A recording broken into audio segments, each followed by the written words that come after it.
A man is dead tonight after Salem police confronted him at a popular restaurant and bar on Saturday.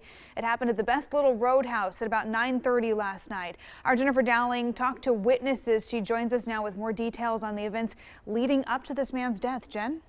Yeah, it's an interesting situation. This is a really family-oriented place, which includes children that go there in all ages. They like to go there to eat. So they say that they were shocked at the tragic events that unfolded there Saturday. There was definitely cause for concern, definitely threat of violence.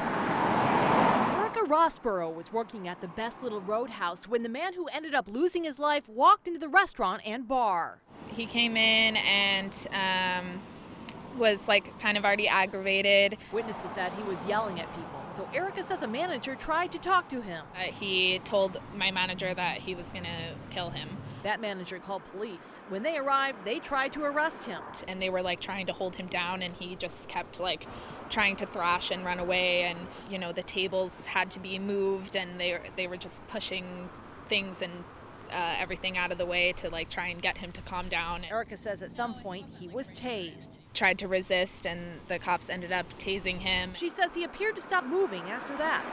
Police have not confirmed those details, only saying he had a medical emergency. So they started doing CPR and got him in an ambulance and got him out of there, but I think he was pretty much already gone. Police say the man was pronounced dead at the hospital. Oregon State Police are investigating. This whole parking lot was filled up with cops. And it didn't matter if I wanted to pretend like they weren't here. I could see the lights all the way over there from where I live. Erica wishes things had ended differently.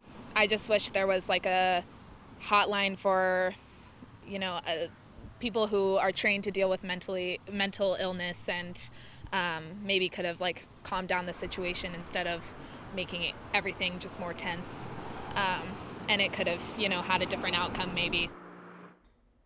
And police have not yet released the man's identity or the exact cause of death. The officers involved are on administrative leave. Back to you, Emily.